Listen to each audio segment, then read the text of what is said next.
दो मित्र थे, एक सयाने हुए तो शराब पीने लगे, गंदे आचरण करने लगे, वैश्यागमन, जुआ खेलना, शराब पीना, ऐसे सब। और एक था रोज गंगा नहाने जाना, भजन करना। तो बहुत दिनों के बाद दोनों मित्र मिले। दूर से देखा वो गंगा नहाने वाला आ रहा है, तो जो गंगा नहा के आ रहा तो एकदम नीचे देखा तो खजूर का कांटा घुस गया उसके पैर में, और उसके ठोकर लगी। जो पाप कर्म करता था तो एक थैली मिली असरफियों की। तो उसने कहा रोज गंगा नहाता है, राम राम रटता है, क्या हुआ, देख खजूर का कांटा, मैं मनमानी आचरण करता हूँ, देखिए थैली मिली। उसको लगा यार कि हम इतना संयम नियम से चल रहे हैं, हमें खजूर का कांटा इतना बड़ा होता है, इसलिए आज से मैं गंगा नहीं नहाऊंगा, भगवान का भजन नहीं करूंगा। तो जब किसी को संशय हो जाता है तो भगवान धर्मात्मा पुरुष का संशय निवृत्त करने के लिए कोई न कोई रूप धारण करते हैं। तो भगवान एक संत के रूप में आए और कहा, बेटा तुम्हारे कांटा लग गया क्या, लाओ मैं निकाल दूं।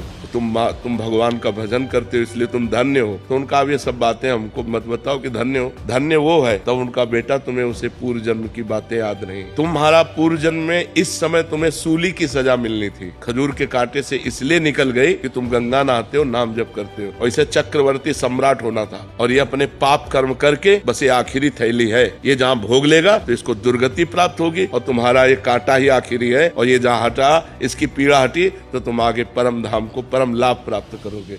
तो कभी कभी वर्तमान की घटनाओं में हम लोग भगवान पर अश्रद्धा कर लेते हैं। दो मित्र थे, एक सयाने हुए तो शराब पीने लगे, गंदे आचरण करने लगे, वैश्यागमन, जुआ खेलना, शराब पीना, ऐसे सब। और एक था रोज गंगा नहाने जाना, भजन करना। तो बहुत दिनों के बाद दोनों मित्र मिले।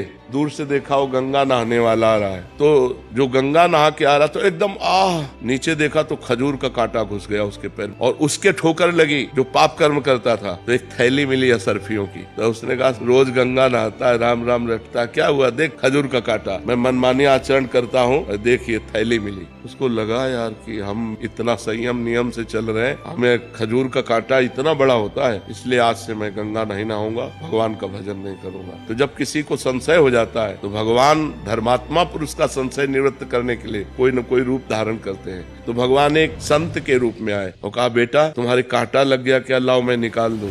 तुम भगवान का भजन करते हो इसलिए तुम धन्य हो। तो उनका अब ये सब बातें हमको मत बताओ कि धन्य हो, धन्य वो है। तब उनका बेटा तुम्हें उसे पूर्व जन्म की बातें याद नहीं, तुम्हारा पूर्व जन्म में इस समय तुम्हें सूली की सजा मिलनी थी, खजूर के कांटे से इसलिए निकल गई कि तुम गंगा नहाते हो, नाम जप करते हो, और इसे चक्रवर्ती सम्राट होना था। और ये अपने पाप कर्म करके बस ये आखिरी थैली है, ये जहाँ भोग लेगा तो इसको दुर्गति प्राप्त होगी, और तुम्हारा ये कांटा ही आखिरी है, और ये जहाँ हटा, इसकी पीड़ा हटी तो तुम आगे परम धाम को परम लाभ प्राप्त करोगे।